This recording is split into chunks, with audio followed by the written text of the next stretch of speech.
ഇനിയിപ്പം I have A concern that ഇപ്പം ഞാൻ ഇപ്പൊ ചോദ്യം ചോദിക്കുമ്പോ മുഖ്യമന്ത്രി പറഞ്ഞ പോലെ വീട്ടിൽ പോയി ചോദിക്കണമെന്നൊരു ചോദ്യം വരരുത്, ഉത്തരമാണ് വേണ്ടത്. ഈ വരുന്ന നിയമസഭാ തെരഞ്ഞെടുപ്പിൽ കേരളത്തിൽ മൂന്നാമതും ഇടതുപക്ഷ സർക്കാർ അധികാരത്തിൽ വരും.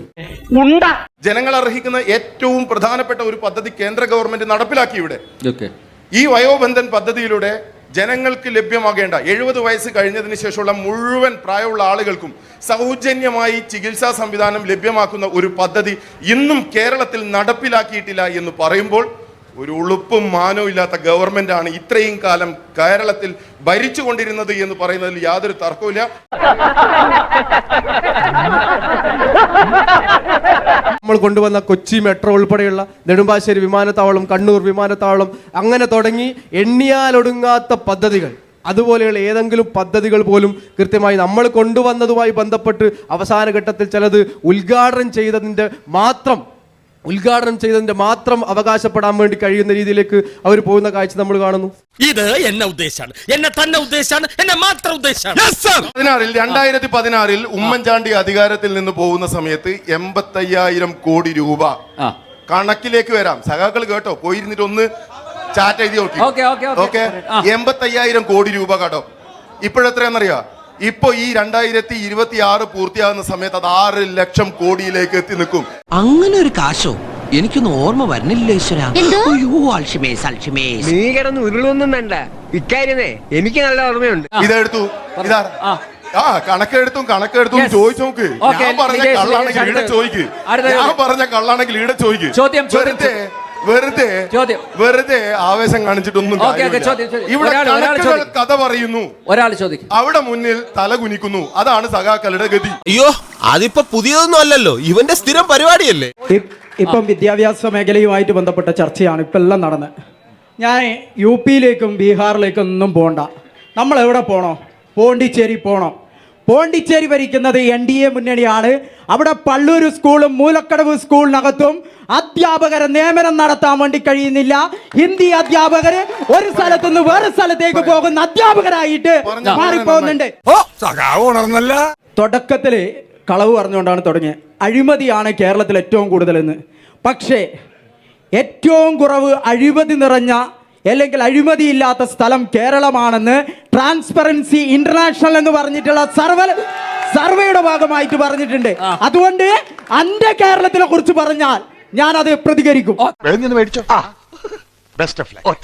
ഞാൻ സ്വർണ്ണക്കടത്ത് 1, live mission 2, AI camera 3, phone 4, മാസപ്പടി 5, ശബരിമല 6, പയ്യന്നൂർ ഫണ്ട് 7. എന്തിനേറെ പറയുന്നത് തലശ്ശേരിയിൽ നേരത്തെ പറഞ്ഞില്ലേ പൊന്നിത്തങ്കത്തിൽ നടന്ന അഴിമതി എന്താണെന്ന് അറിയാ? ഞാൻ പറഞ്ഞേരണ, ഞാൻ പറയണ എണ്ണാൻ തുടങ്ങിയാലില്ലേ, ഞാൻ എണ്ണി തീർത്തിട്ടേ ഞാൻ കൃത്യമായിട്ട് പറഞ്ഞുതരാം. എണ്ണാൻ തുടങ്ങിയാൽ എണ്ണി തീർത്തിട്ടേ പോകൂ. മൂർഖനെയാണല്ലോ ചവിട്ടിയത്. ഞാൻ മാഹിയിലേക്ക് വരാം. അഴിമതിയുടെയും സ്വജനപക്ഷപാതത്തിന്റെയും കെടുകാര്യസ്ഥതയുടെയും മൂർത്തിമദ്ഭാവമാണ് നിങ്ങളുടെ നേതാക്കന്മാർ. യാതൊരു സംശയമില്ല. എന്താ സംശയം? ഞാൻ പറഞ്ഞുതരാം. ഒന്ന്, അഴിമതിയുടെ കഥ ഞാനിപ്പോ പറഞ്ഞല്ലോ, പറയണ്ട.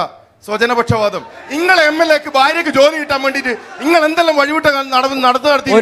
നിങ്ങളെ MLAക്ക്, അതായത് ഷംസീറിന്റെ ഭാര്യക്ക് ജോലി കിട്ടാൻ വേണ്ടിട്ട് നിങ്ങൾ ആ വഴിവിട്ട ഇടപെടൽ നടത്തിയിട്ടില്ല. അതല്ലേ സ്വജനപക്ഷപാതം? സ്വന്തം ആളുകൾക്ക് ജോലി നേടാൻ വേണ്ടി ചെയ്യുന്നതിനെയാണ് സ്വജനപക്ഷപാതം എന്ന് പറയുന്നത് എങ്കിൽ കഴിഞ്ഞ 10 വർഷമായി തലശ്ശേരിയെ ഭരിച്ചുകൊണ്ടിരിക്കുന്ന MLA ഷംസീർ സ്വജനപക്ഷപാതിയാണ് സാർ. അതിലൊരു സംശയം വേണ്ട. കെടുകാര്യസ്ഥത ഞാൻ പറയാം. രണ്ടാമത്തത്, ഈ നേരത്തെ പറഞ്ഞില്ലേ 46 വികസന പ്രവർത്തനങ്ങൾ നടപ്പിലാക്കിയ 3 പദ്ധതി ഉണ്ടല്ലോ. ഈ നടപ്പിലാക്കിയ 3 പദ്ധതിയിലുള്ള സ്വജനപക്ഷപാതം എന്താണെന്നറിയോ? ഈടെ കൊടുത്തതല്ല ഊരാളെങ്കിലിനാ. ഈടെ ഊരാളെങ്കിൽ എങ്ങനെയാ? എസ്റ്റിമേറ്റ് എടുക്കുന്നത് ഊരാളെങ്കിൽ, നിർവഹണം നടത്തുന്നത് ഊരാളെങ്കിൽ. നിയമം ഉണ്ടല്ലോ, എസ്റ്റിമേറ്റ് എടുത്ത ആളുകൾ പിന്നെ എന്ത് ചെയ്യാൻ പാടില്ല, നിർവഹണത്തിന് പങ്കെടുക്കാൻ പാടില്ല എന്ന്. എസ്റ്റിമേറ്റ് എടുത്ത ആളും നിർവഹണം നടത്തുന്നത് ഒരാളാകുമ്പോൾ വേറെ ടെൻഡർ ഒന്നും വരൂല. ഇവിടെ എന്തെല്ലാം നിർമ്മാണ പ്രവർത്തനം ഊരാളെങ്കിലിന്റെ നേതൃത്വത്തിൽ നടത്തിനോ അതൊക്കെ അഴിമതിയാണ്. സുതാര്യതയില്ലാതെ ടെൻഡർ നടപടികളിലൂടെ തലശ്ശേരിയിൽ എണ്ണി ഞാൻ കൃത്യമായി ഈ തല A to Z 1 by 1 ഞാൻ നിങ്ങൾക്ക് വിശദീകരിച്ചു തരാം. പുലിയാണ് കേട്ടാ. പുലി എന്ന് പറഞ്ഞാൽ വെറും പുലിയല്ല, ഒരു സിംഹം. ഊരാളങ്കൽ സൊസൈറ്റിയുമായിട്ട് ബന്ധപ്പെട്ടിട്ട് ഞാൻ പറയാം. പറഞ്ഞിട്ടുള്ള കാര്യം പിൻവലിക്കണം. ബാപ്പടാനന്ദ സ്വാമികൾ ഈ നാടിനകത്തുള്ള തൊഴിലാളികളെ വെച്ചിട്ട് തുടങ്ങിയ ഊരാളങ്കൽ സൊസൈറ്റി എന്ന് പറഞ്ഞിട്ടുള്ള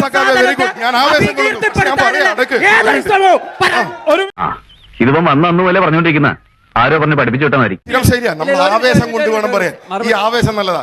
ഊരാളങ്കൽ സൊസൈറ്റി ഈ പറഞ്ഞത് നല്ലതാ. ഇന്ന് CPM-ന്റെ അനുഭാവികളുടെയും CPM-ന്റെ നേതാക്കന്മാരാലും നിയന്ത്രിക്കപ്പെടുന്ന ഒരു സൊസൈറ്റി. ഇവിടെ 100 കോടിയിൽ കൂടുതൽ നിർമ്മാണ പ്രവർത്തനം നടന്നിട്ടുള്ള ഏതെങ്കിലും ഒരു പദ്ധതി അത് ഊരാളങ്കൽ അല്ലാതെ വേറെ ആരെങ്കിലും നടത്തിയിട്ടുണ്ടോ? അതിലൊരു മിനിറ്റ് അത് മലബാർ ക്യാൻസർ സെന്ററിൽ നിങ്ങൾക്ക് കൈയിട്ട് വരാൻ ഓപ്ഷൻ ഇല്ലാത്തത് കൊണ്ടാ സുഹൃത്തെ, അങ്ങോട്ടേക്ക് അടുപ്പിക്കാത്തോണ്ടാ. പിന്നെ നാണക്കെടുത്തി. ഇവിടെ ലോഗൻസ് റോഡ് 5.5 കോടി രൂപയാ ചെലവഴിച്ചത്. ആരാ നടപ്പിലാക്കിയത്? ഈ 5.5 കോടിന്റെ റോഡാ ഇത് ലോഗൻസ് റോഡ്. ഇവിടെ ഇരിക്കുന്ന മുഴുവൻ ആളുകൾ ഒന്ന് കാണ്. ഈ ലോഗൻസ് റോഡ് ഇന്റർലോക്ക് ചെയ്തിട്ടുള്ള സമയം, ഇന്റർലോക്ക് ചെയ്ത് ഒരു സ്ഥലത്ത് പോലും പൊട്ടിപ്പൊളിയാത്ത സാഹചര്യത്തിൽ 5.5 കോടി രൂപയുടെ വികസന പ്രവർത്തനത്തിന്റെ പേരിൽ അവിടെ തട്ടിപ്പ് നടത്തിയതാരാ? അഴിമതി നടത്തിയതാരാ? നിങ്ങളെ നേതാക്കന്മാർ തന്നെയാ. നമ്മൾ നാണം കെടുത്തുന്നോണേട്ടാ. ഇവനെ കൊന്നാല അവര് പറഞ്ഞ ചോദ്യമല്ല. നിങ്ങൾ ആൾക്കാരെ പോലെ നമുക്ക് പേടിയില്ല. ഓക്കെ, അതാണ് കേരളമാണ്. അതെ ഭയപ്പെടാൻ. അതുകൊണ്ട് തന്നെയാണ് സ്ത്രീ സുരക്ഷയാണ് ചോദ്യം. ഇവിടെ ഇപ്പൊ തലശ്ശേരി നിങ്ങൾ എന്നെ ഭരിക്കുന്നു, നിങ്ങളെ ഭരിക്കുള്ളൂ എന്ന് പറഞ്ഞുകൊണ്ടിരിക്കുകയാണ്. ഇവിടെ തലശ്ശേരിയിൽ സ്ത്രീ സുരക്ഷയ്ക്ക് എന്ത് ചെയ്തു?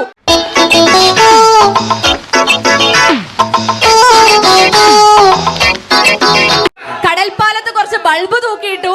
കടൽപ്പാലത്ത് വികസനം എന്ന് പറഞ്ഞ് കുറച്ച് ലൈറ്റ് വരുന്നു, ഇങ്ങനത്തെ കാര്യങ്ങൾ ചെയ്യുന്നു, നൈറ്റ് ലൈഫ് കൊണ്ടുവരുന്നു. വാഷ്റൂമിൽ പോകാൻ എവിടെ പോവും? അതൊന്നും എനിക്കറിയാൻ മേല. പിന്നെ ഇവിടെ ഇപ്പൊ ഞാൻ പോയിട്ടാ വരുന്നേ. ബ്രസ്റ്റ് ഫീഡിംഗ് റൂം ഉണ്ട്. ഞാനും നാളെ അമ്മയാവാൻ പോകുന്ന ആളാണ്. ഈ ബ്രസ്റ്റ് ഫീഡിംഗ് റൂമില് പകല് മാത്രം ബ്രസ്റ്റ് ഫീഡ് ചെയ്താൽ മതി എന്നാണോ ഇപ്പം ബാംഗ്ലൂർ ബസ്സൊക്കെ രാത്രി 3 മണിക്ക് അവിടെ നിർത്തുന്നത്? അപ്പം എന്താ ഇവിടെ വന്നു കഴിയുമ്പോ ഇവിടെ ബ്രസ്റ്റ് ഫീഡ് ചെയ്യാനുള്ള സൗകര്യം ഇല്ല. കുട്ടി കരയുമ്പോ ഞാൻ വീട്ടിൽ പോയിട്ടേ തരൂ പാല് എന്ന് പറയാൻ പറ്റില്ലല്ലോ. നമ്മൾ ഈ നാണം കേട്ടല്ലോ. ഇനിയിപ്പം I have A concern that ഇപ്പം ഞാൻ ഇപ്പൊ ചോദ്യം ചോദിക്കുമ്പോ മുഖ്യമന്ത്രി പറഞ്ഞ പോലെ വീട്ടിൽ പോയി ചോദിക്കടാന്നൊരു ചോദ്യം വരരുത്. ഉത്തരമാണ് വേണ്ടത്. പിന്നെ ഇവിടെ ഇപ്പൊ ചൂണ്ടിക്കാണിച്ചു തരാൻ പറ്റുമോ തലശ്ശേരി പുതിയ ബസ് സ്റ്റാൻഡിൽ സ്ത്രീ സുരക്ഷയ്ക്ക് വേണ്ടി എന്ത് ചെയ്തു? പിന്നെ മാക്സിമം ടൈമിൽ ഞാൻ ഇവിടെ രാത്രി വാഷ്റൂമിൽ വന്നതാ. ലൈറ്റ് സൗകര്യം മാക്സിമം ഇല്ല. ഇപ്പൊ ഞാൻ പോയി നോക്കിയിട്ടുണ്ട്, ഇപ്പൊ ലൈറ്റ് ഉണ്ട്. പക്ഷെ മാക്സിമം ഡേയ്സിൽ ലൈറ്റ് ഇവിടെ ഇല്ല. എന്താണ് നിങ്ങളുടെ മുഖ്യമന്ത്രി, എന്താണ് നിങ്ങളുടെ ഭരണകൂടം ഇവിടെ സ്ത്രീ സുരക്ഷയ്ക്ക് ചെയ്തതെന്നതിന്റെ ഉത്തരം ഇവിടെ ഒന്ന് പറയണം. പെണ്ണുങ്ങളായ ഇങ്ങനെ തന്നെ വേണം. ഇവിടെ നമ്മുടെ സ്പീക്കർ എൻ ശംസീറിന്റെ ഭാര്യയുടെ നിയമനവുമായി ബന്ധപ്പെട്ട പ്രചാരണത്തിന് നേതൃത്വം കൊടുത്തു.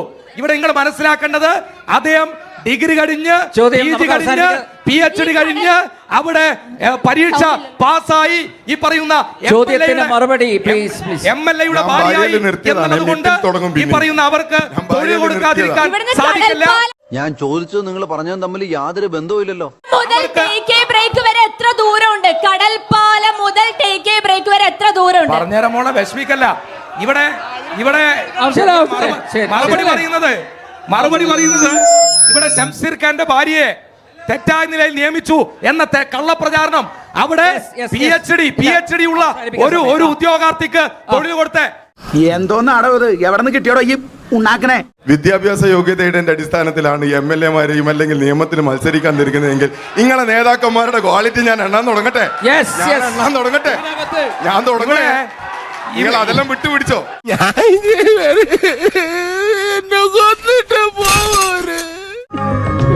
കോട്ടെ സാരല്ല, ഞാൻ മാത്രമേ കണ്ടുള്ളൂ. ഇനി ഇവിടെ നിന്ന് അഴിവണ്ടാവാ, നമുക്ക് അങ്ങോട്ട് മാറിയിക്കാം. തൽക്കാലം ഇത്രയും മതി. വരട്ടെ.